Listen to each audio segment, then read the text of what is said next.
Creature features. Why are we terrified by critters, abnormal or otherwise, coming right at us? Maybe because they look so vicious and wild, our brain instinctively goes on defense mode, even at just a glance.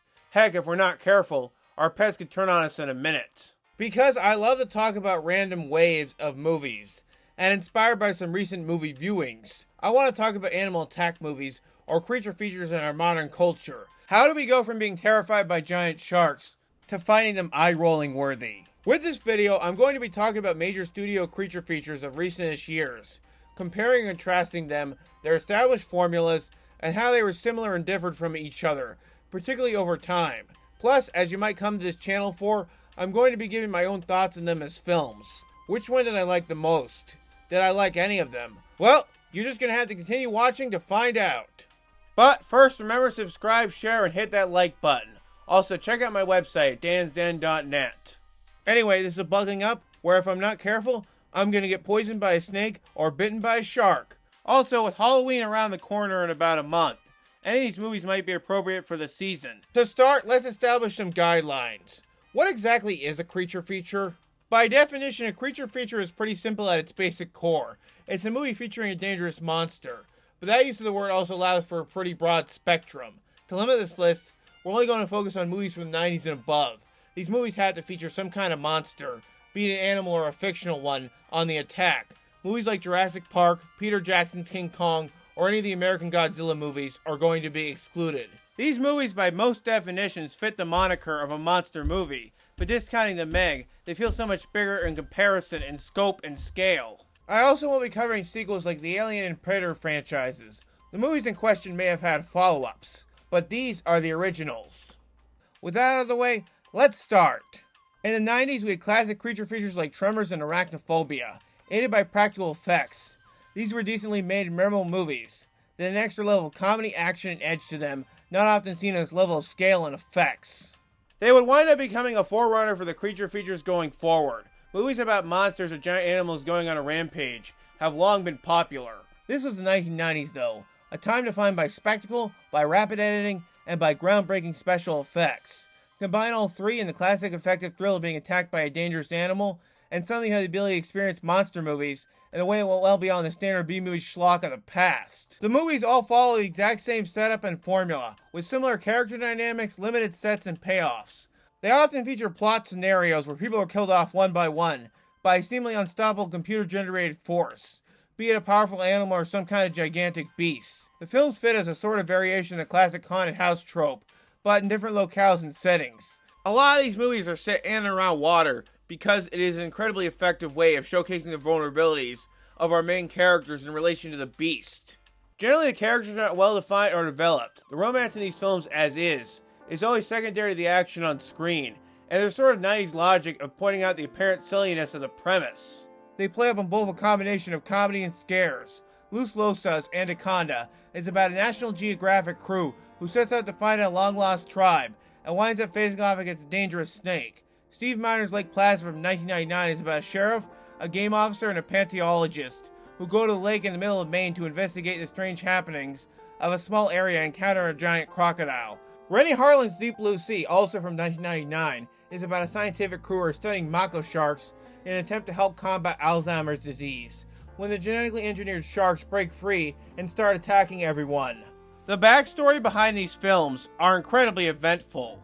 Anaconda was initially conceived by screenwriter Hans Bauer, who was inspired to write a movie about a giant snake after seeing the original King Kong. Despite his credit on the film, Bauer later claimed the final product bore little resemblance to his script. Lake Placid was written by David E. Kelley. Yes, that David E. Kelley, who was still trying to break into films at the time, decided to write a fun little horror movie. Deep Blue Sea was based on co-screenwriter Duncan Kennedy's own experience of seeing a shark attack as a child. The three movies I highlighted represent what I think are the best and worst aspects about the subgenre. They're movies trying to be scary, but they're also absurdly silly films. These movies are relatively short. The longest of three, Deep Blue Sea, clocks in about 1 hour and 45 minutes with credits. These aren't meant to be existential features on man's place with nature. They're one and done well until they get sequels, in and out monster movies. The first scene serves as a way to set up the power and mystery of the creature. Then there's a relatively slow build until the actual powerful animal gets properly introduced. at which point it becomes all for one and one for all. The movies hold up as interesting artifacts of the early CGI era. We're still in the time period where practicals were king and computer-generated effects hadn't completely taken over. As a result, these features were quietly groundbreaking in the way they integrated CGI with real animatronic animals. Some of them for the first time ever with real budget. What are the movies themselves though? Anaconda is the prototypical creature feature. It's a comic, almost sometimes intentionally absurdly silly monster movie, lacking in character development, but full of frightfully awesome moments. After its opening where it blows its Danny Trejo appearance, the movie makes you think you walked accidentally into an Indiana Jones type adventure, complete with some beautiful scenery cinematography shots of the Amazon. It quickly pulls a fast one when it's real there's something a bit off about these waters. The big star of Anaconda is the snake, both an animatronic and also a CGI creation. In keeping with the short B-movie vibe of the film, the animatronic is absurdly chintzy, not realistic looking at all, but that's part of its charm. The CGI on the other hand is about what you would expect. Both animatronic snakes were designed by special effects supervisor Walt Conti, at the time best known for his work on movies like Free Willy and Flipper. In order to showcase its slithering movements, the animatronics needed 100 separate joints in its body, along with an articulate jaw, eyeballs, and tongue. In the case of a real-life creature feature, the animatronic snakes broke down on set and started attacking some of the cast members. They even left in part of the freakout in the actual film. The movie is full of so many eye-rolling moments. I can't help but laugh at it, not even counting the countless innuendos, enough to reign over the jungle. There are sequences that are just unbelievable to see. When Owen Wilson gets it, we see a comical pan shot of him falling out of a snake before being devoured for good. Jon Voight, who seems to have taken the assignment correctly, comes guns a-blazing with that Tony Montana accent of his. Close to the end, Voight winks right at the camera, which seems to be a case of the movie telling the audience, yeah, don't take us that seriously. The movie is PG-13. The deaths are far less overt than you might expect in these type of features. The movie works around this limitation by going for far more inventiveness with its kills. Our protagonists meet their demise in more gruesome ways that don't involve a lot of blood squirting out everywhere. Jonathan Hyde's Warren Westridge is killed in a waterfall. Owen Wilson's Gary gets his stomach wrapped around by the snake and is squeezed to death. In contrast to Anaconda, Lake Placid is written to be an overly comedic monster film. The script by David E. Kelly is full of so many nudges and winks. The film opens with a big game hunter who meets his demise at the hands of a powerful crocodile, while going out for what seems like a little John at the lake. The movie comes off like an initial rather typical ordinary day, just with the added bonus of a strange mystery. Then the crocodile makes its presence known, and that's where the trouble starts. A lot of the movie's strongest comedic elements come from the fact that every actor is playing it as straight as possible. Even when they're confronted with this absurd situation, to them it's about as realistic as it possibly can be. Bridget Fonda's character is introduced as a city girl who's upset about having to go to the rural landscapes of Maine. At one point she's a very self-aware moment, where she screams about the fact that she's the one who constantly gets water thrown her way. Brendan Gleeson, a supposed professional sheriff, gets caught comically in a death trap twice. Betty White is the main villain of the film, and her entire plot involves raising a secret crocodile farm. This is a movie where you can tell Kelly was having fun, writing every moment with a giant smirk on his face. Lake Placid has the lowest amount of kills of any of the monster movies highlighted in this video. However, there are still two noteworthy deaths. The opening where the game officer gets it has definitely stuck in my brain since the first time I saw the movie. The other is the scene where Brendan Gleeson's deputy head gets bitten off. It's presented as rather unsettling looking. The crocodile itself is a tremendous character. A Stan Winston studio created creature is a combination of practicals and CGI. It is a legitimately threatening looking beast. It helps that not only did they shoot the movie location in a lake, but decided to keep it a secret for much of the film's runtime, that when it finally shows up in all its glory near the end, it's very rewarding. In order to have the beast be effective in water, the crew mechanicalized hydraulics. This was followed by placing wires around the crocodile before entering it into the sea. It was then tested out in the waters of Los Angeles, as a way to prove if it was worth being used in the film. If Anaconda is on the extreme example of unintentional goofiness, and Lake Placid is on the opposite side of intentional silliness, then Deep Blue Sea is like the peacemaker between the two in terms of juggling both sides of extreme tones. Like Anaconda and Lake Placid, this is another movie that pulls you into a false sense of security before going absolutely berserk. After its opening, where a group of partying teenagers are nearly killed by a shark attack, you assume you're watching a movie about researchers doing their job. But this is just a setup for a story of survival, as it eventually evolves to them trying not to be devoured by their own subjects. Of the three aforementioned features, Deep Blue Sea is the one that has the most memorable kills. the obvious often referenced one being Samuel L. Jackson's surprise death. It works so effectively because it's in the middle of him delivering what appears to be an inspiring speech.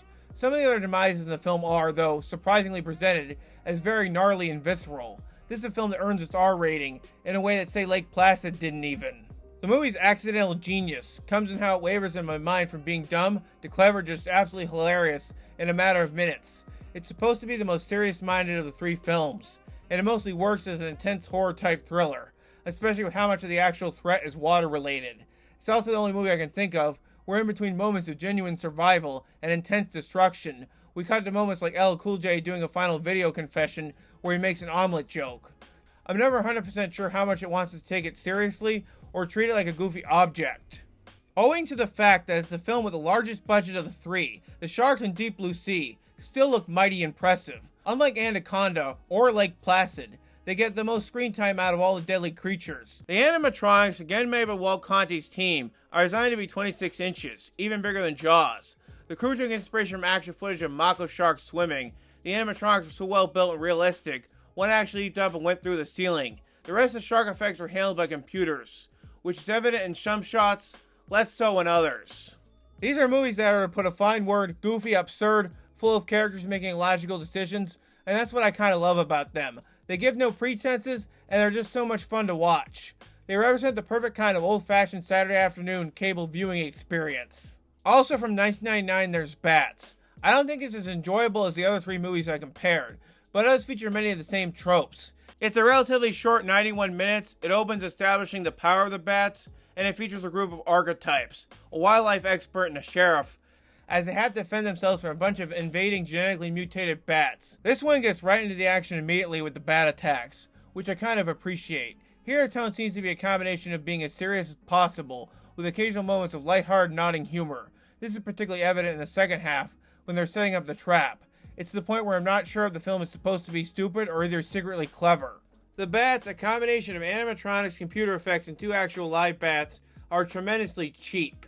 They get around the limitations of the budget by directing a lot of bat attacks to be as fast and unseeable as possible. This leads to a lot of the film's big bat moments that come off as fairly blurry, often making it hard to tell what's going on screen. The best parts are where they don't even bother to hide the fact they're using bad animatronics or puppets of some kind. There are moments where the movie sags, but the actors do at least try to sell it as best as they can. I love when Bob Gotten reveals his true intentions. He turns into an evil scientist, and meets his demise by doing a 180 in his intelligence. Director Louis Murnau comes from the world of low-grade horror features, and this feels like a genuine straight-to-video movie that just somehow saw a release in theaters.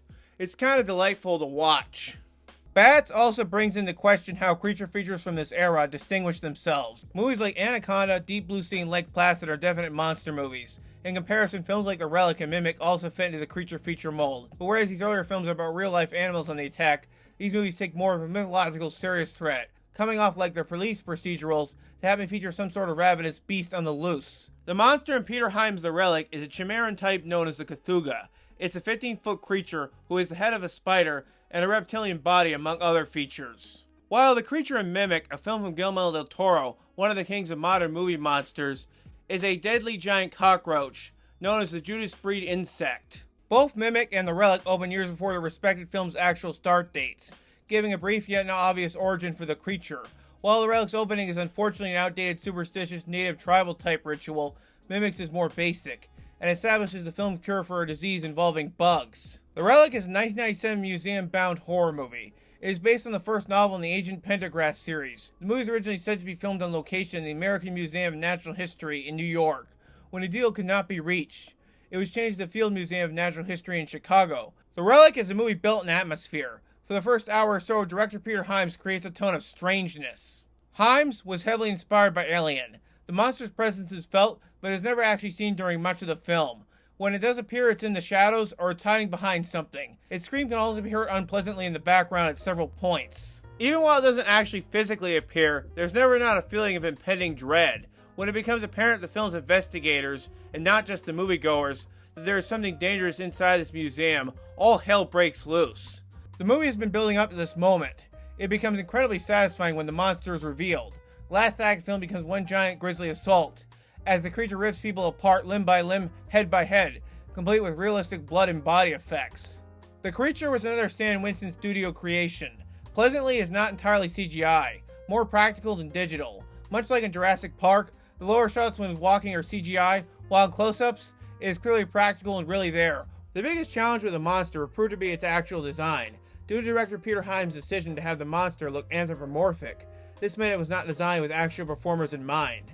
They got around this by building 3 different model suits of the creature, but it primarily caused a lot of pain for the actors. The biggest criticism against the film is that a lot of the movie is set in the dark. Director Peter Hyams, who is also the cinematographer on most of his films, wanted to make a movie that explored the idea of horror and darkness. As a result, it's often hard to see the action. The weird thing about this filmmaking decision is that during my viewing experience, I was half and half about this. In long shots, it wasn't that difficult to decipher the characters' faces, but anytime the film got closer, the pitch black darkness became more apparent. It didn't help the movie was inconsistent about it. Sometimes there would just be scenes of nothing, while at other points it was interesting how the movie actually played around with lighting techniques. Mimic from 1988 in comparison might as well be titled To Catch a Monster. Just like in The Relic, Mimic starts out as an investigation film. The monster is slightly woven throughout the story as a mystery, the presence felt, but the face not yet revealed. There is a kid character who establishes a connection through his imitation, aka his mimicry with the creature. An hour in is when we finally see the powerful giant cockroach monster, CGI and all, reveal itself, by which point the movie turns into one giant survival chase story, as a group of main characters find themselves having to escape to safety. The effects for the monsters were handled by Character Shop Studios. The creatures were a combination of both computer effects and remote control puppetry. The puppets could perform a wide range of motions, including moving their legs and arms, which proved to be especially useful for Del Toro's intention of them constantly springing out in terror. This movie is full of Del Toro's favorite symbolism and imagery. Shots of church, clockworks, dark areas are all on display here. This was also Del Toro's first English language production. He butted several times on set with the producers and Harvey Weinstein, leading to a lot of the movie getting slashed. Some of the changes include turning the insect monsters from beetles to cockroaches, the added scene explaining their origin, and several sequences of the actual Mimic Society being cut out for budgetary concerns. Del Toro was eventually able to get a director's cut out years later. The difference between the director's cut and the theatrical version doesn't seem to be that evident at first glance. The biggest change is that the movie is 6 minutes longer, but the brief added scenes are very minor personal character-driven moments. They don't really change or add anything to the actual structure of the plot. A minor subplot of Mira Sorvino's Susan getting pregnant is expanded upon with an extra scene, but it's not really necessary. It only gets brought up again at the end. Besides, I'm not here for big character development. I want to see the insect monsters. In that regard, it's a flawed if fun bug horror movie. Mimic and The Relic are creature features that are very straightforward and take their premises about as logically as possible. These aren't comedies, they're generally solid mysteries, featuring a strange monstrous being. While something like Relic has genuinely funny moments of dialogue, it doesn't treat its material as a big joke. Another similar monster movie from this time period, Stephen Sommers' Deep Rising, on the other hand, is very humorous. It features the same sort of adventurous, action-packed, heightened comic tones, complete with cheesy one-liners. The director Sommers would usually later much greater commercial success with his remake of The Mummy. The movie even has the pleasure to feature that film's same sort of awesomely bizarre marriage of practical effects and enhanced CGI creepiness. Deep Rising is a prototypical creature feature in most other ways. It stars a group of thieves who stumble upon an abandoned submarine. Therein something strange has happened. One by one, they're killed off by a giant tentacle creature aboard the sub. It's a very entertaining, high-concept movie, featuring great makeup effects and design work by Rob Bottin of The Thing fame. In contrast to most other monster movies of the time, the creature in Deep Rising is a powerful fluid-type being.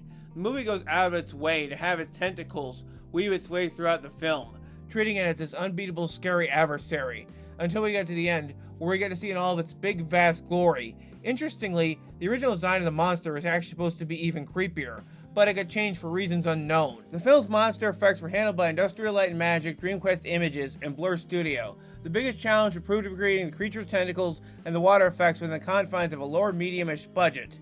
This was enough of a problem that caused the film to get delayed from its original release date of summer 1997 to January of 1998. The squid creature was heavily maligned at the time for how unthreatening it looked. Sommers commented on the criticism, saying, "I have no concern, because ours isn't about a giant plastic floating thing. I won't get any deeper than that." While the actual visual effects definitely show their age, as an underwater menace, I think it looks very cool and distinct. In the 2000s, the creature features evolved into being more and more set in the dark, or they played up on the campiness of the scares.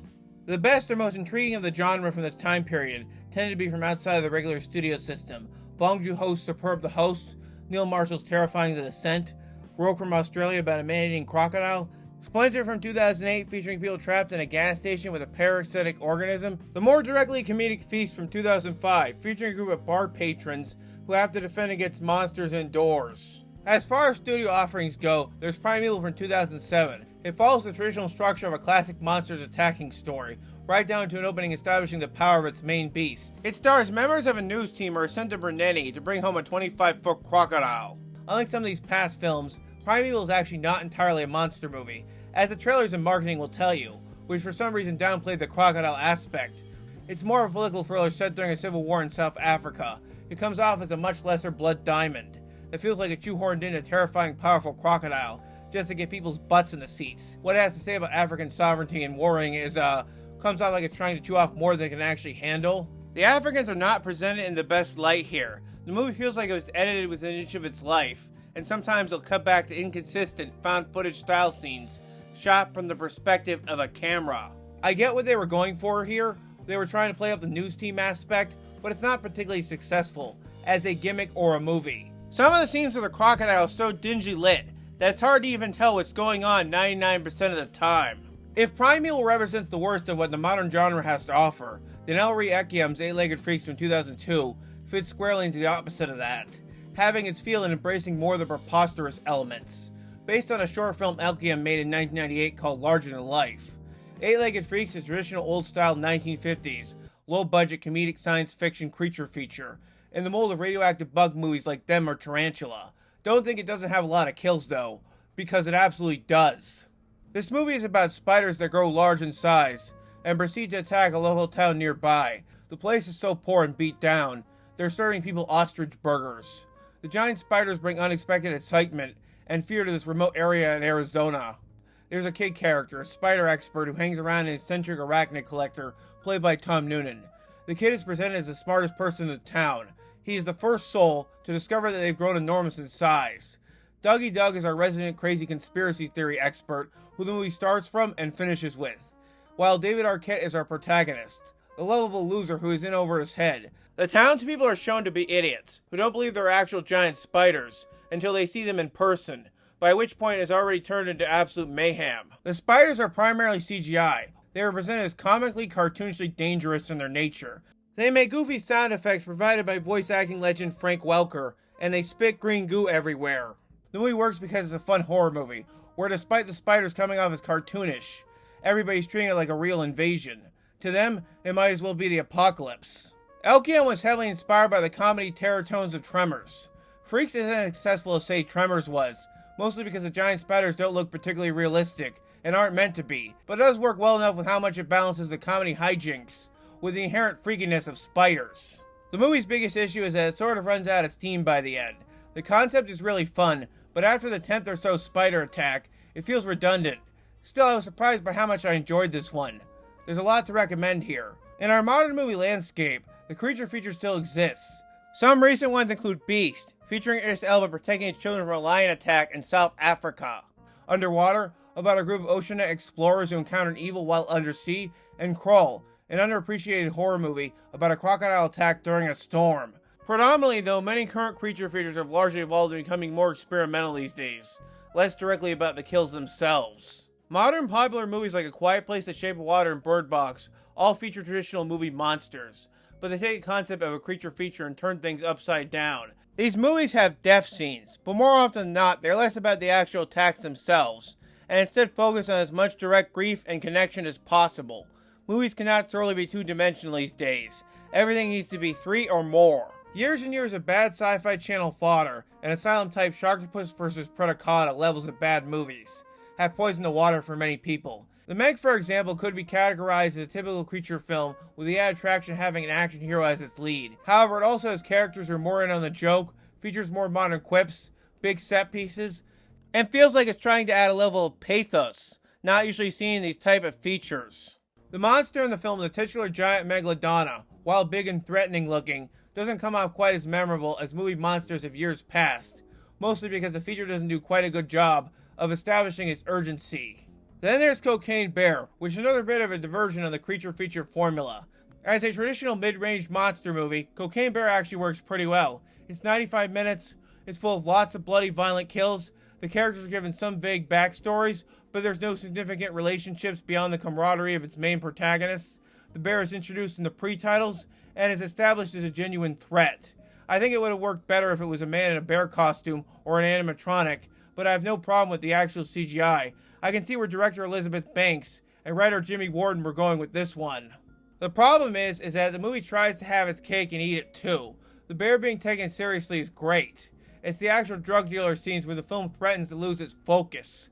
This is an issue with most modern creature features. It just can't be about the setup, building the menace of the main monster, and then it attacking. There has to be something more going on in the background.